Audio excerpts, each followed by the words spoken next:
হত্যা করে আরেক কারবালা বাংলার মাটিতে সৃষ্টি হয়েছিল। যারা শাহাদাত বরণ করেছেন আমি তাদের প্রতি শ্রদ্ধা জানাচ্ছি। 1971 সালে মহান মুক্তিযুদ্ধের 23 লাখ শহীদ এবং 2 লাখ নির্যাতিতা মা বোনের প্রতি শ্রদ্ধা জানাই। প্রিয় দেশবাসী, আজকে অত্যন্ত বেদনা ভারাক্রান্ত মন নিয়ে আপনাদের সামনে উপস্থিত হয়েছি। লাখো শহীদের রক্তের বিনিময়ে অর্জিত স্বাধীন বাংলাদেশের জনগণের আর্থসামাজিক উন্নয়নের জন্য নিরলসভাবে পরিশ্রম করে যাচ্ছি। বিগত 15 বছরের মধ্যে বাংলাদেশের মানুষের ভাগ্যের পরিবর্তন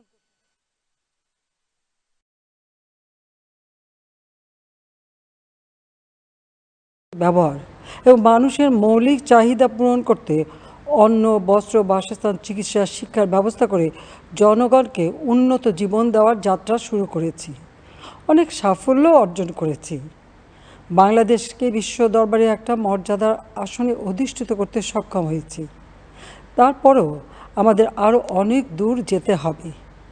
বাংলাদেশের মানুষ যখন একটু স্বস্তি শান্তিতে ফিরে, যখন তাদের মাঝে এমন কোনো ঘটনা ঘটে যা অত্যন্ত বেদনাদায়ক। 2018 সালে ছাত্র সমাজের আন্দোলনে পরিপ্রেক্ষিতে সরকার সরকারি চাকরিতে কোটা প্রথা বাতিল করে একটা পরিপত্র জারি করে। পরবর্তীকালে মুক্তিযোদ্ধাদের পক্ষ থেকে কোটা বহাল রাখার পক্ষে উচ্চ আদালত 2018 সালে জারি করা সরকারের পরিপত্র বাতিল করে দেয়। সরকারের পক্ষ থেকে পরিপত্র বহাল রাখার জন্য সর্বোচ্চ আদালতে আপিল করা হয় এবং মহামান্য আদালত শুনানির দিন ধার্য করে। এ সময় ছাত্ররা কোটা সংস্কারের দাবি নিয়ে আবারও আন্দোলন শুরু করে। এই আন্দোলনের শুরু থেকেই সরকার যথেষ্ট ধৈর্য ও সহনশীলতা প্রদর্শন করেছে, বরং আন্দোলনকারীদের নিরাপত্তা নিশ্চিত করার ক্ষেত্রে পুলিশ সহযোগিতা করে। মহামান্য রাষ্ট্রপতির কাছে যখন আন্দোলনকারীরা স্মারকলিপি প্রদান করার ইচ্ছা প্রকাশ করে, সেক্ষেত্রে তাদের সুযোগ করে দেওয়া হয় এবং নিরাপত্তারও ব্যবস্থা নেওয়া হয়।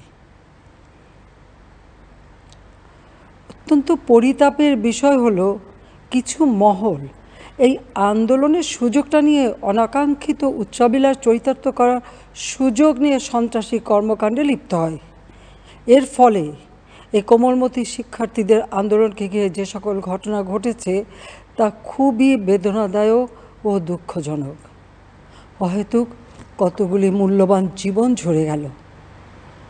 আপনজন হারাবার বেদনা যে কত কষ্টের তা আমার থেকে আর কে বেশি জানে।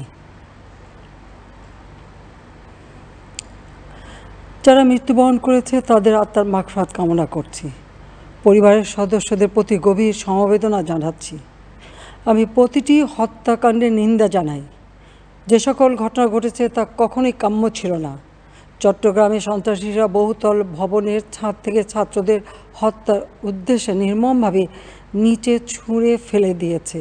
অনেক ছাত্রের হাত পায়ের রগ কেটে দেয়, তাদের উপর লাঠি পেটা ও ধারালো অস্ত্র দ্বারা আঘাত করে। একজন মৃত্যুবরণ করেছে, অনেকে মৃত্যুর সাথে পাঞ্জা লড়ছে। ঢাকা, রংপুর এবং রাজশাহী বিশ্ববিদ্যালয়ের উপাচার্যের বাসভবন ও ছাত্রছাত্রীদের আবাসিক হলে অগ্নিসংযোগ ও ভাঙচুর করা হয়।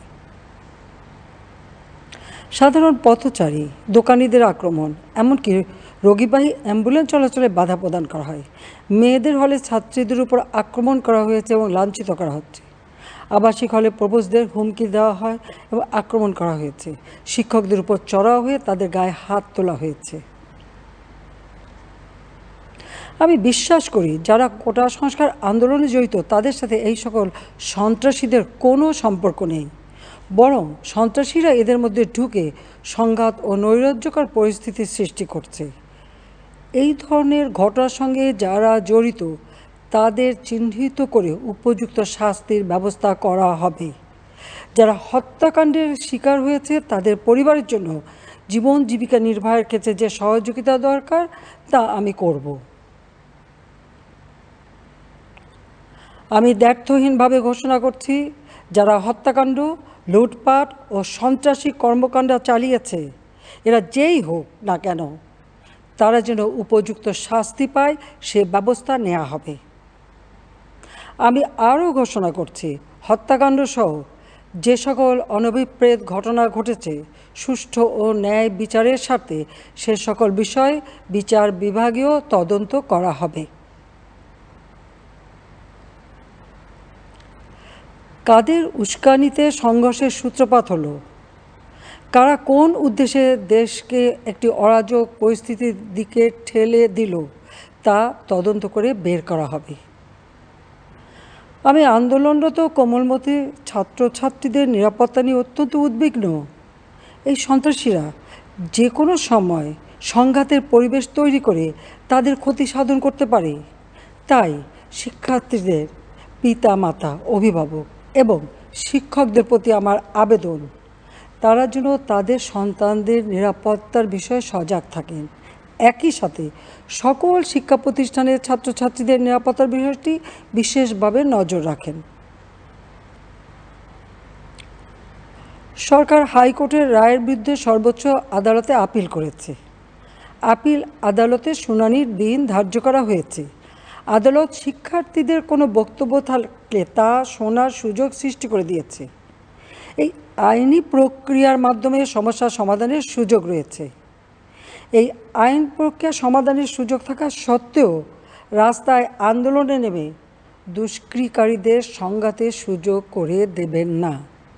সর্বোচ্চ আদালতের রায় আসা পর্যন্ত ধৈর্য ধরে অপেক্ষা করার জন্য আমি সকলকে বিশেষভাবে অনুরোধ জানাচ্ছি। আমার বিশ্বাস, আমাদের ছাত্র সমাজ উচ্চ আদালত থেকে ন্যায় বিচারই পাবে, তাদের হতাশ হতে হবে না। ইনশাল্লাহ মুক্তিযুদ্ধের চেতনায় আমাদের প্রিয় মাতৃভূমিকে সকলের সহযোগিতায় স্মার্ট বাংলাদেশ হিসেবে গড়ে তুলব। আমি আবারও এই অনাকাঙ্ক্ষিত ঘটনায় যারা নিহত হয়েছেন তাদের জন্য গভীর দুঃখ প্রকাশ করছি এবং পরিবারের সদস্যদের প্রতি আমার সমবেদনা জানাচ্ছি। খোদা হাফেজ। জয় বাংলা, জয় বঙ্গবন্ধু। বাংলাদেশ চিরজীবী হোক।